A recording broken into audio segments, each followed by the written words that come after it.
We're doing a little sports talk today. As always, we got the NBA Finals. Tomorrow we got Game 3. Warriors and Celtics. They had a couple days off, which I don't love, but I guess the guys do need some rest. But Game 3 is tomorrow for the NBA Finals. Warriors Celtics, big game. Series shifts to Boston. Series is tied with 1 game apiece.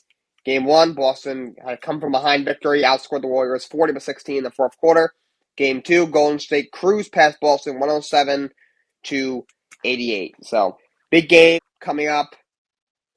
We got some news about the head coaching world. No actual hire yet, but the Charlotte Hornets are the only team left who have not hired a new coach who decided to move on. Of course, you had the Los Angeles Lakers last week brought in Milwaukee Bucks assistant Darvin Ham. We talked about that yesterday.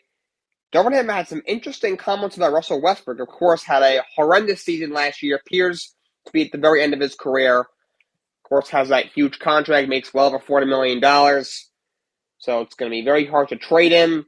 And that being said, it appears the Lakers looks like they need to get him off that team because he's just so bad and just the worst fit of all time on that team, it looks like. But Darvin Ham came out and said, listen, Russell Westbrook is one of the greatest players this league has ever seen, and we can't forget that. And he said he still has a lot left in the tank, which was interesting. By the way, my dad's in here. Hi, Dad. We're talking about how Darvin Ham was hired by the Lakers.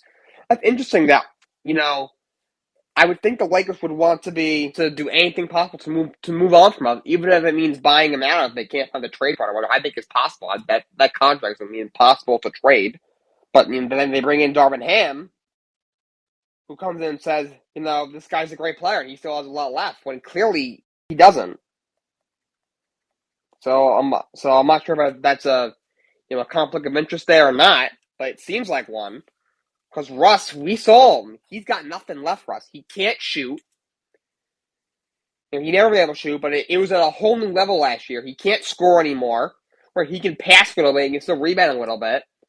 But his athleticism isn't quite the same as it once was. He's one of the worst shooters I've ever seen. Like, the guy's washed, if you ask me. So that was some interesting comments by Lakers new coach Darvin Ham yesterday. Charlotte still looking. It appears that Kenny Atkinson, a former head coach for the Brooklyn Nets, he also went to the high school that I went to. And by the way, Hit Fire just said, by the way, that's my actual dad, Patrick and Richie, my guys in here. He said that Russ terrible mix. Brown needs the ball, and so does Russ to be effective. That's a very good point. That's why I didn't think that would work in the first place. I didn't think it would be that disastrous, but I didn't think it would work because LeBron and D needed another guard who could shoot, and Russ is not a shooter. We didn't think he would completely fall off the face of the earth, but he's never been a shooter. He's a facilitator. Obviously, in his prime, he was an outstanding player. He had the most triple doubles of all time. He's an athletic freak, and he was always a great scorer in his prime. And of course, the athleticism, he moved the ball, but that's not what they need. So I knew that it was going to work. I thought, all right, you got LeBron and AD, you got arguably two of the top 5 players in the world, and Russ, we thought was still a great player. We thought, all right, that can get them to the 5th spot in the West, but I didn't think they would go much further, in the second round in the playoffs. By the way, Dad, yes, by the way, guys, my dad grew up, he did not get a new job. He appears to be a finalist for the Charlotte Hornets head coach position. Him and Mike D'Antoni are going to meet with Michael Jordan, who, of course, along with being the greatest NBA player of all time, is the owner of the Charlotte Hornets. They're going to meet with him, and then they will get there, and they will receive head coach offers once they complete those interviews. And Richie, about your comments about Kyrie, will Brooklyn stick with him? Okay, so when it comes to Kyrie, Brooklyn's not going to get rid of him. Okay, the vaccine mandate is lifted. That's not a problem. They can barely get to the first round of the playoffs with him. Without him, they got no shot because KD can't carry a team. Okay, he just can't. So I think they will stick with him. I think he will. I'm not sure what he'll do with the player option. That'll be very interesting. I think Brooklyn is not going to trade him unless Kyrie wants to go somewhere else or something really goes haywire. But I do think they will stick with him.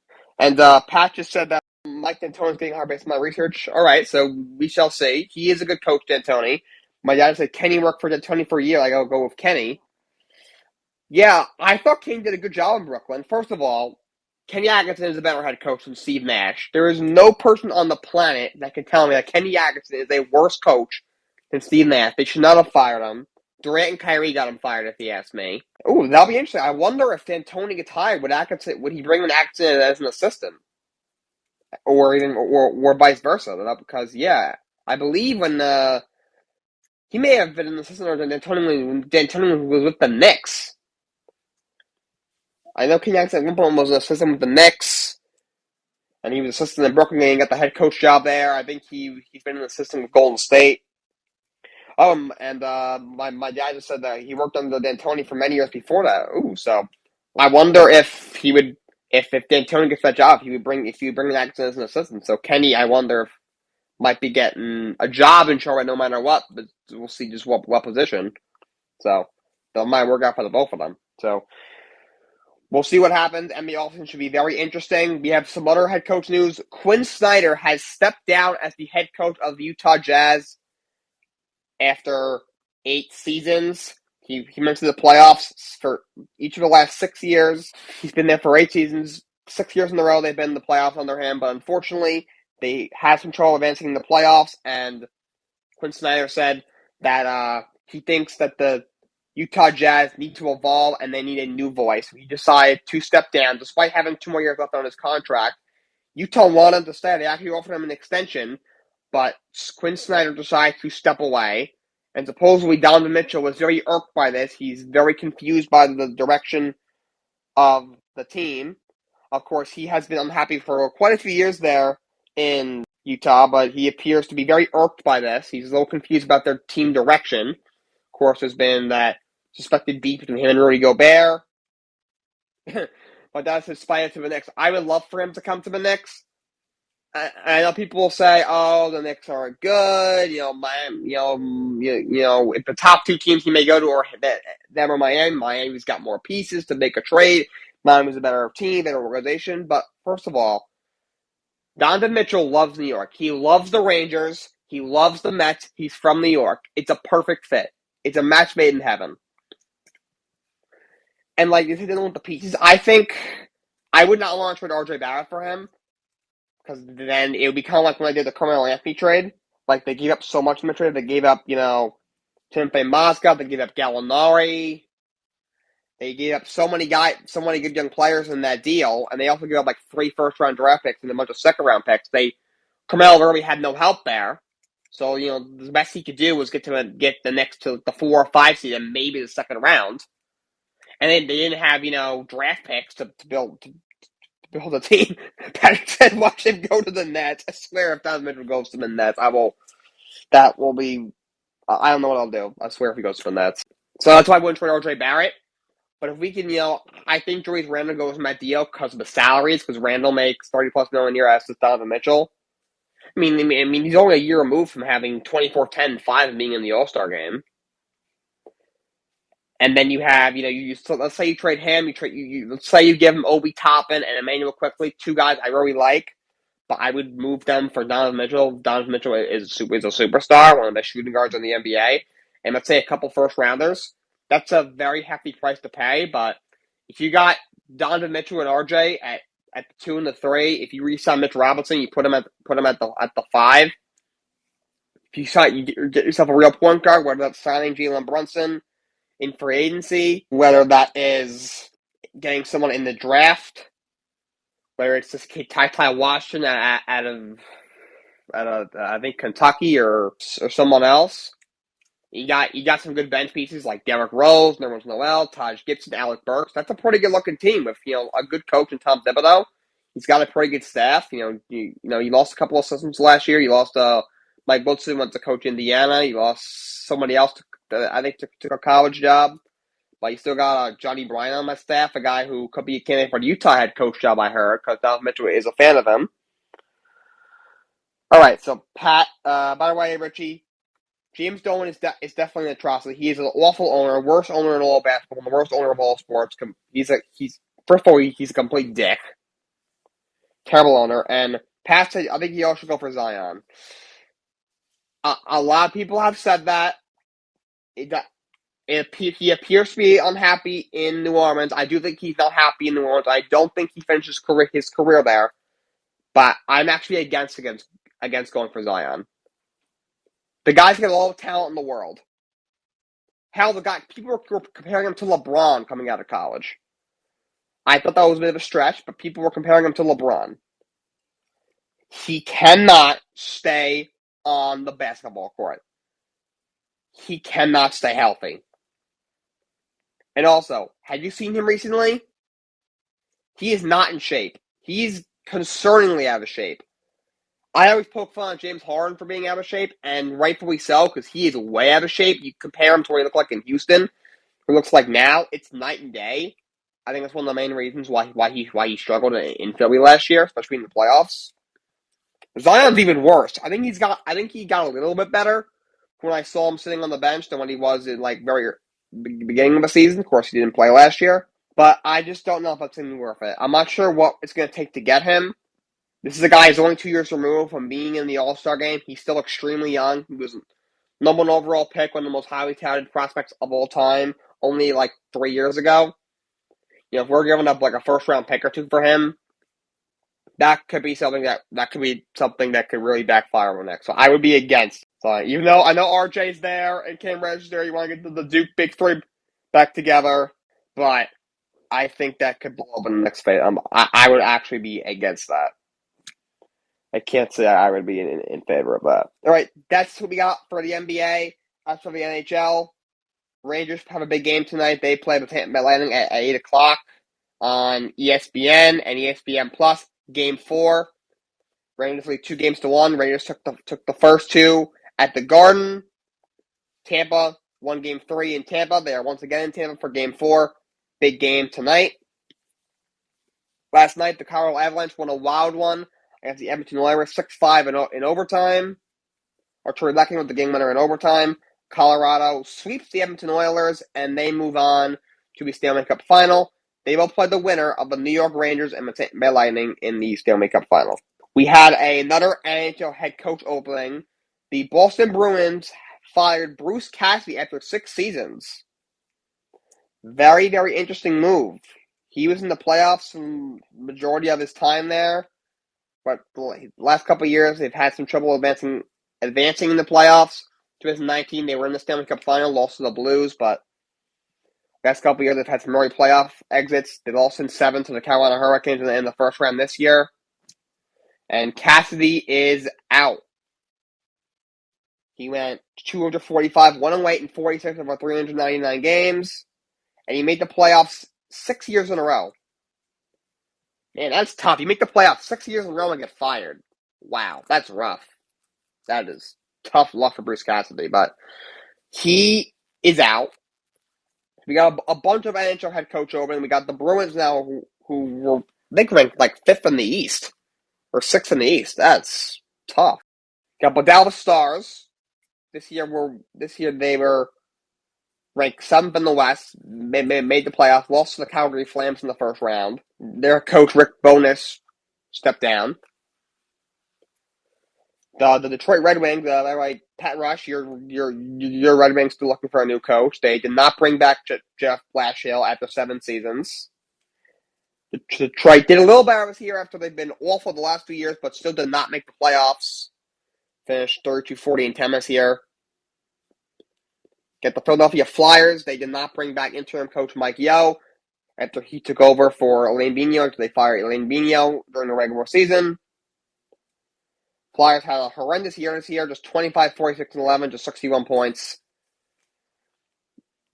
And the Vegas Golden Knights, who surprisingly did not make the playoffs this year, they fired head coach Peter DeBoer.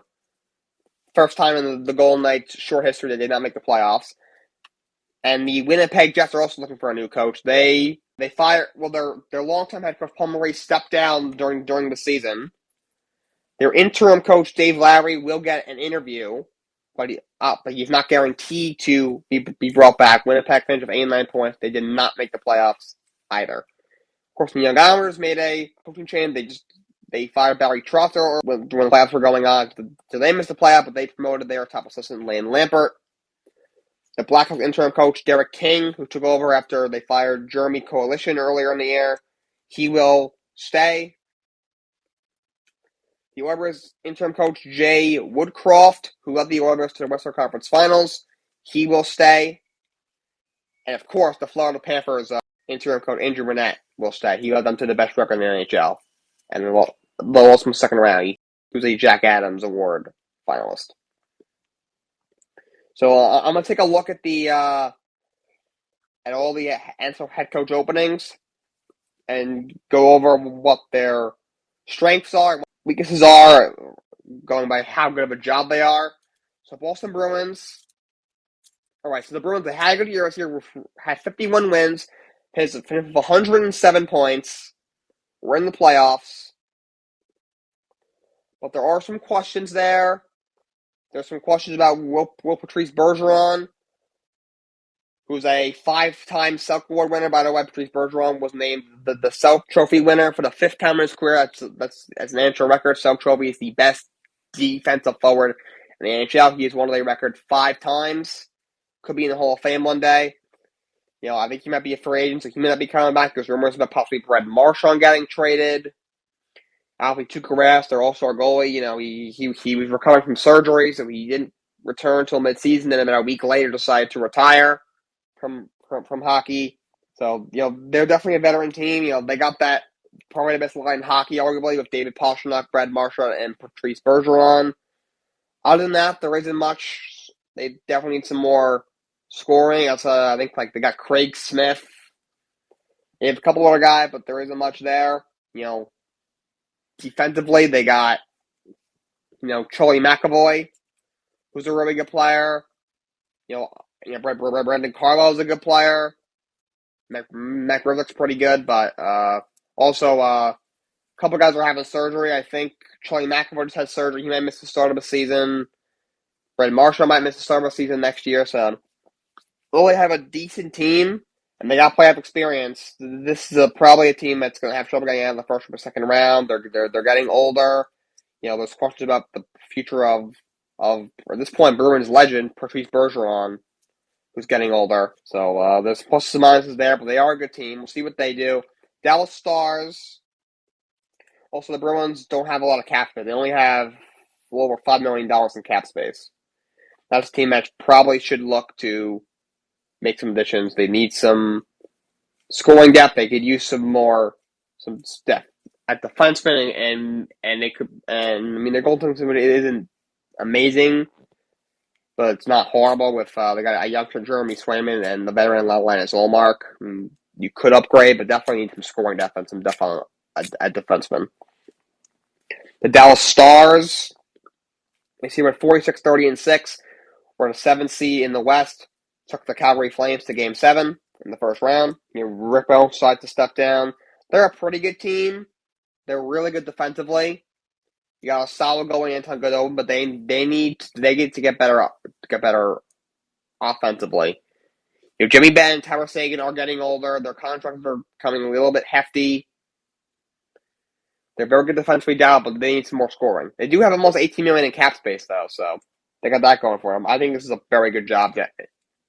The Dallas Stars. You got a decent team.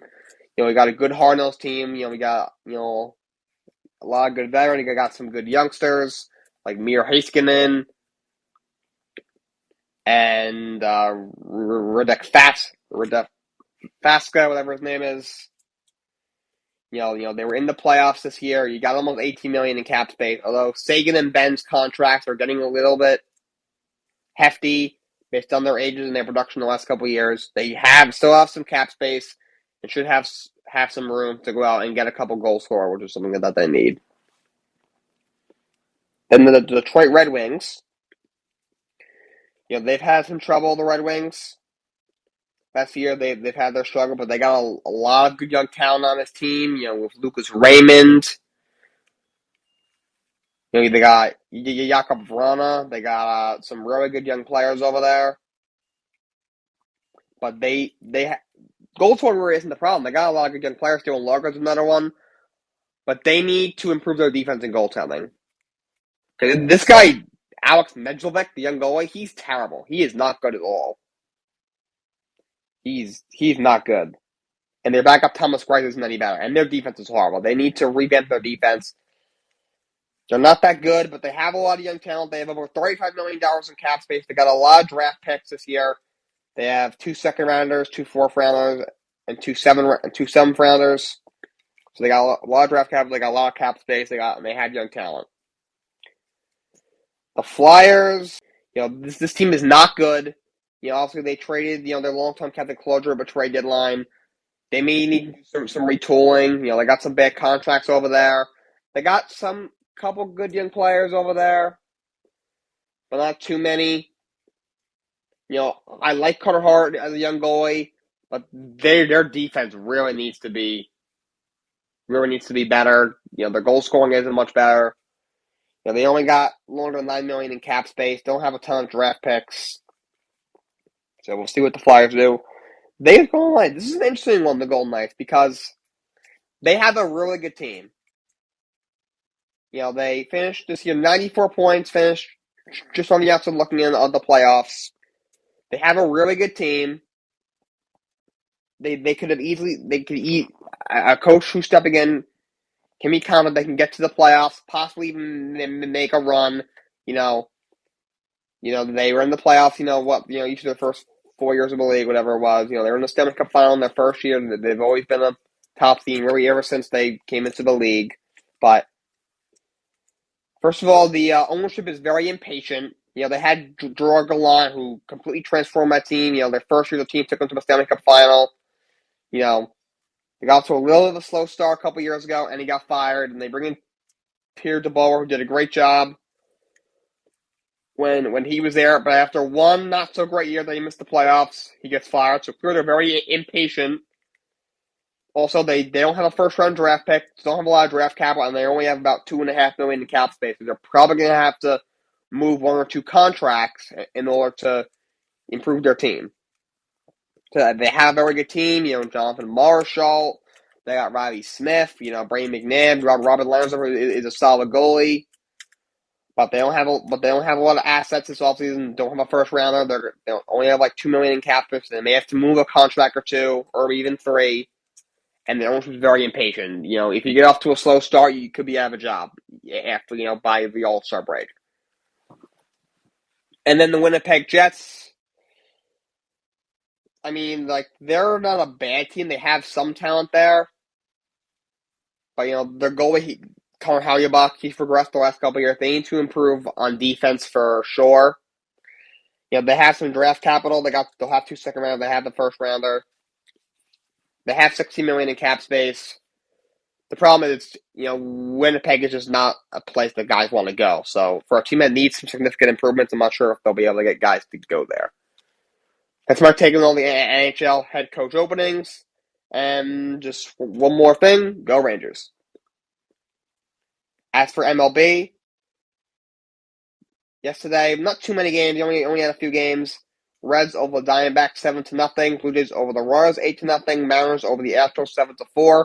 Red Sox over the Angels 1-0. Angels lost 12 in a row. They're falling apart. And the Mets over the Padres 11-5. We got some golf news. So, as you know, Phil Mickelson will play on the Saudi Arabian tour. He's going to play on the LIV golf tour that was started by former PGA Tour professional golfer Greg Norman. He will play on the tour. Supposedly, he signed the contract worth close to $200 million. Phil certainly got the bag to go play on this tour. Of course, Phil made some controversial comments back in, I believe, February about Saudi Arabian tour. He was basically, he cited all the issue with the country Saudi Arabia about the human rights issues, and then said, but I am going to consider playing on this tour because it's a great opportunity. Despite the human rights issues, he got a lot of flack for his comments. He has not played since then. Greg Norman released a statement. He said, Phil Mickelson is unequivocally one of the greatest golfers of this generation, which is very true. His contributions to the sport and connection to fans around the globe cannot be overstated, and we are grateful to have him. He strengthened an exciting field for London, which is where their first event's going to be played. We're proud to launch a new era for golf. Obviously, like I said, Mickelson made some controversial comments. He basically ripped the PGA Tour. He skipped the Masters, where he won 3 times, so he can play there for life. Some place he loves playing. He was the defending champion at the PGA Championship. He didn't play there. This was his apology that he said. First and foremost, I want to apologize to the many people I've offended and hurt with my comments a few months ago. I have made mistakes in my career, and some of the things I have said and done, taking them away and self-reflecting, has been very humbling. I need to stop prioritizing the people that I love most and work on becoming a better version of myself. And talk a little bit about his family. And now in his statement that he just made about playing on this tour, he says that he is thrilled to begin with LIV Golf, and that his plan is to also intend to play in the majors on the PGA Tour. The PGA Tour is not happy about this new Saudi Arabian tour. It's basically a competing tour is offering top players on the PGA a lot of money to go play on this tour. Like I said, Phil Mickelson has called the PGA Tour. He says he called out the PGA Tour as the gatekeepers of roughly $20 billion in media assets and hundreds of millions of digital moments. Mickelson says, I don't know where things are headed, but I know I will be criticized. The media rights are about a small fraction of everything else, and it's the tour's obnoxious greed that has really opened the door for opportunities elsewhere. And of course, that those opportunities elsewhere for Mickelson is on the Saudi Arabian tour. Right. Not that much of a surprise. I'm sure the PGA Tour can deal with Phil going there because he is in his 50s. And obviously, we know about his stance on this. That being said, shocking news dropped today. Dustin Johnson, one of the best players in the world, he's a former Masters champion, 2-time major champion, former number 1 player in the world, currently ranked the 15th best player in the world. He has resigned from the PGA Tour, and he is going to play on the Saudi Arabian Tour. This is very shocking developments because Dustin Johnson was just 2 months away from reaching 15th year anniversary of being on the PGA Tour, which once you reach 15 years of service on the PGA Tour, you become a lifelong member of the PGA Tour, meaning you can play in any PGA Tour event for the rest of your life. But Dustin Johnson, instead of going to Canada to be in the RBC Canadian Open, he will be playing in England. Dustin Johnson said that I've resigned my membership of the tour, and I'm going to play here for now. That's the plan. He said he probably won't be able to play in the President's Cup or the Ryder Cup, and he may not be able to play in the majors because remember the PGA Tour is not happy with the Saudi Arabian Tour, this LIV Golf, because they're still their golfers. So they've said that they're going to have some pretty hard consequences if guys went to this tour. Now a couple of guys are, including Phil Mickelson, who's one of the more popular PGA Tour guys of all time, and then Dustin Johnson, who's one of the best players in the world. And Dustin Johnson said, when it comes to missing the Ryder Cup, he said, obviously all things are subject to change, and hopefully at some point they will. But ultimately, I decided to come do this and play out here. I'm excited about it. He said, the Ryder Cup is unbelievable and something that has definitely meant a lot to me. I'm proud to say that I played and represented my country. Hopefully, I'll get a chance to do that again, but I don't make the rules. A very shocking development from Dustin Johnson.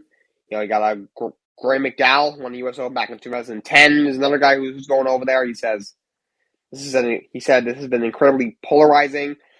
I think we all agree up here.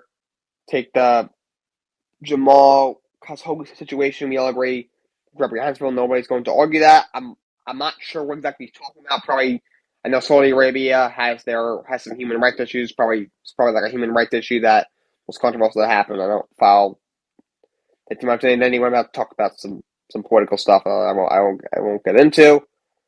By the way, I know Phil got about 200. They gave Dustin Johnson around 125 million. Romantel also said, I think as golfers, if we tried to cure geopolitical situations in every country in the world that we play golf, we wouldn't play a lot of golf. It's really a hard question to answer. We're just here to focus on the golf and kind of what it does globally for the role models that these guys are. It's a really hard question to get into.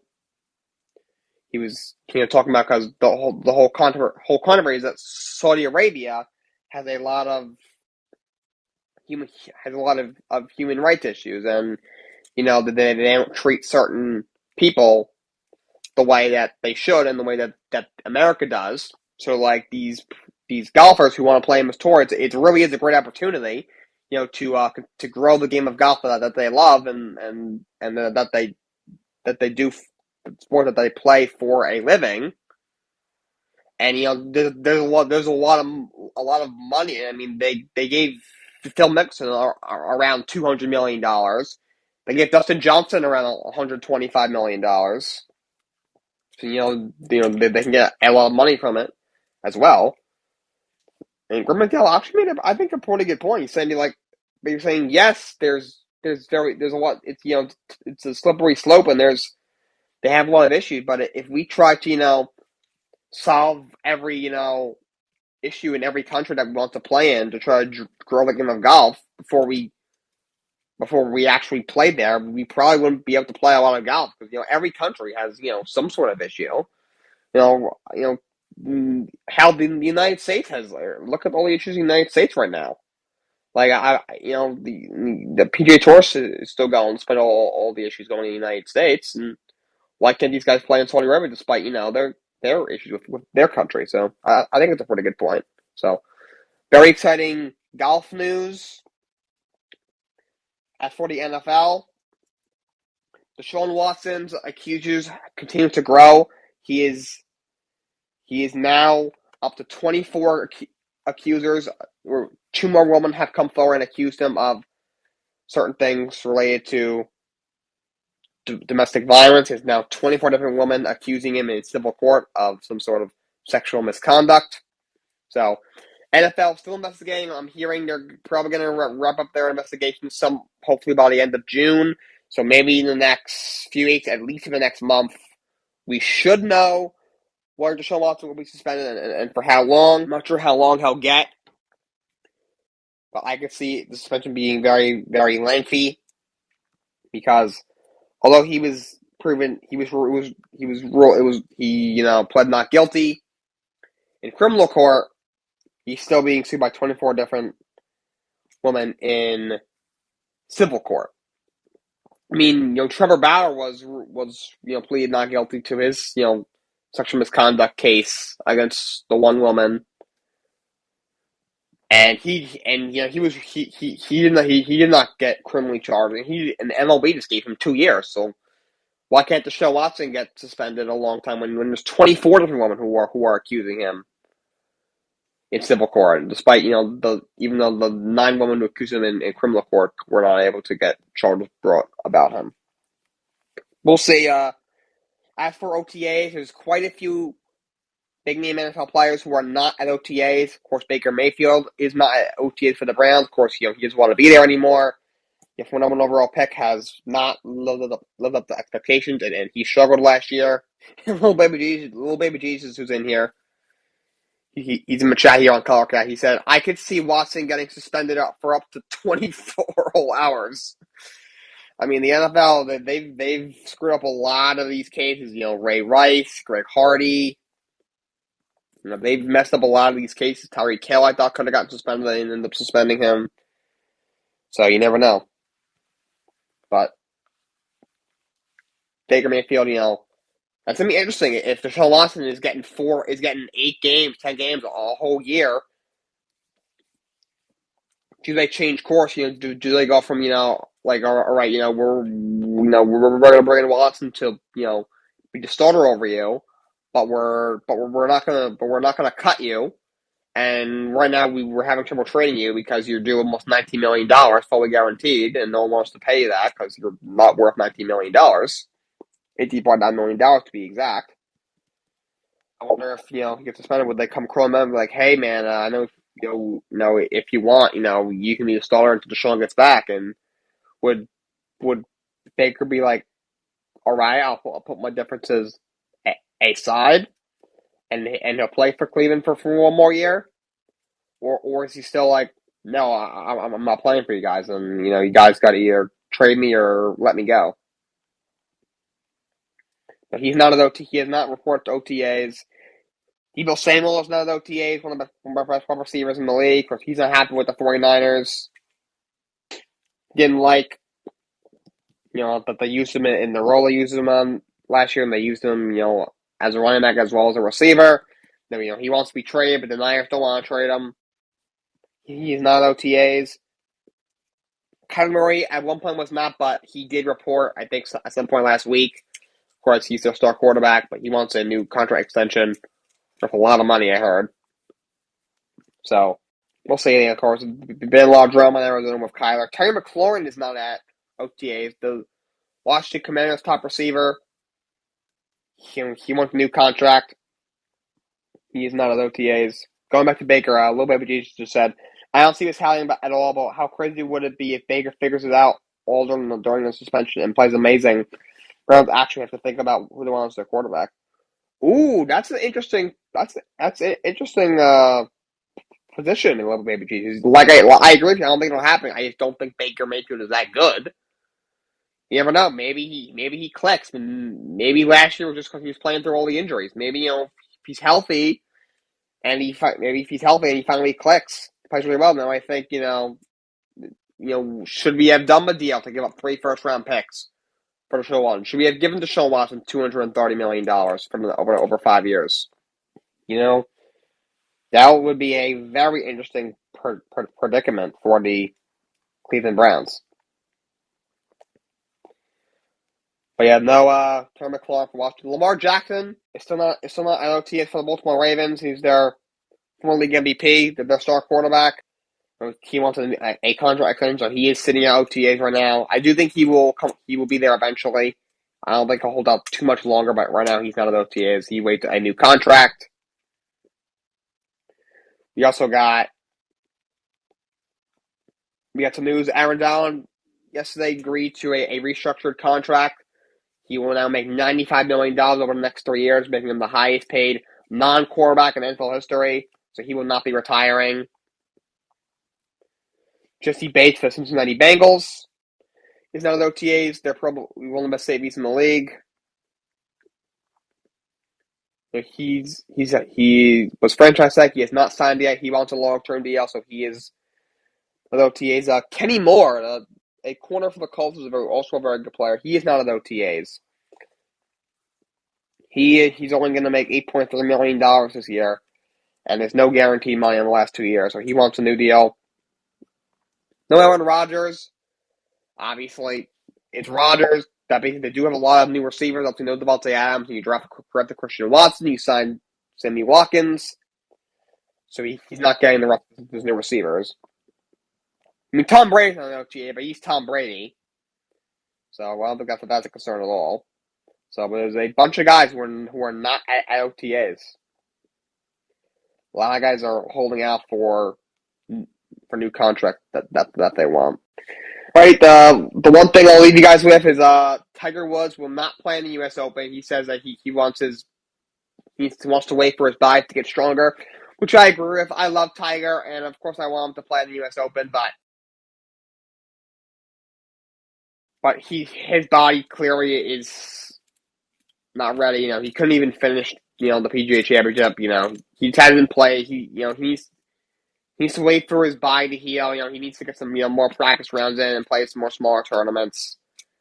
At this point, he's probably going to be a part-time player at this point in his career after everything he's been through and now with this injury. But yeah, I don't think his body's ready yet. All right, that's all I got for you guys today. Thank you, everyone who tuned in. This was a great show. Until next time, so long, and have a great day.